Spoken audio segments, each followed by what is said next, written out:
Прошло где-то 150 человек. Ну, это с подростками. Из села Бы. От села Бы. Дети, взрослые, там, пенсионеры, инвалиды. 150 человек вчера было. Вот. Сегодня второй день они работают. Вот. Ну, людей очень много, люди идут.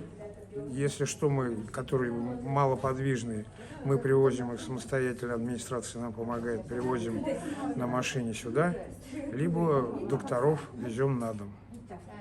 Вот, чтобы были все максимум охваченных диспансеризацией.